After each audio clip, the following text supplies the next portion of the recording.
Whether you're a business leader or an HR leader, you're both keen on HR to deliver its promise. As many HR departments move and transition from a traditional HR personnel focused function to a people and performance powerhouse, they will face four frontiers of transformation. And only the last one is a little bit in what they have been doing till now. So let's look at them.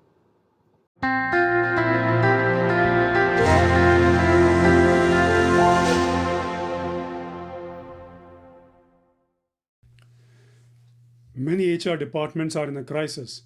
Depending on which survey, consulting company, or research you believe, all of them have a few things in common.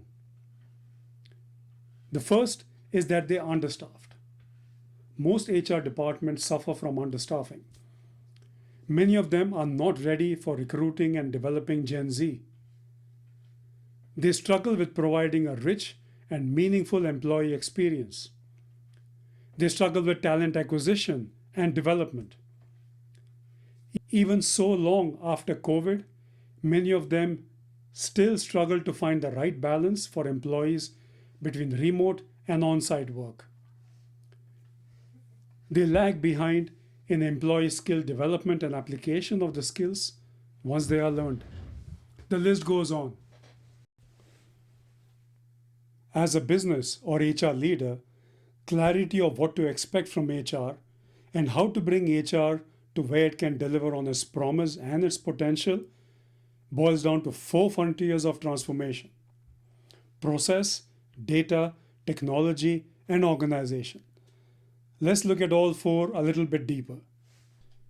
HR processes are many and varied, whether they are for recruitment, onboarding, and retention, talent and leadership development, training, performance management, compensation and benefits, just to name a few. Many HR shops have one thing in common: these processes are not well defined or well documented.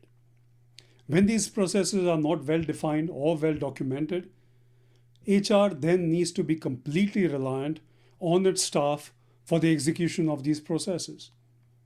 This leads to less repeatability and higher margins for error and inefficiency. Getting all required HR processes under control is the first frontier of HR transformation. The second frontier of HR transformation is data. Most HR departments collect traditional HR data related to personal services such as how many vacancies do we have? How many people applied for those vacancies? How many got recruited? What is our absenteeism or our turnover rate? And of late, our diversity score. Data related to the effectiveness of training or talent development programs are not so common. Metrics that highlight the alignment of the HR function with business strategy are not commonly found in HR departments. But these and similar metrics are precisely where HR can make a difference and demonstrate tremendous value. But for that, HR needs to collect and process large volumes of data. But if HR staff struggle with providing historical information to the business, collecting data and creating predictive analytics might just be a bridge too far. Also, data is needed if HR is to analyze and improve its own processes. So, the next frontier of HR transformation is for HR to increase its variety, veracity, volume, and velocity of data.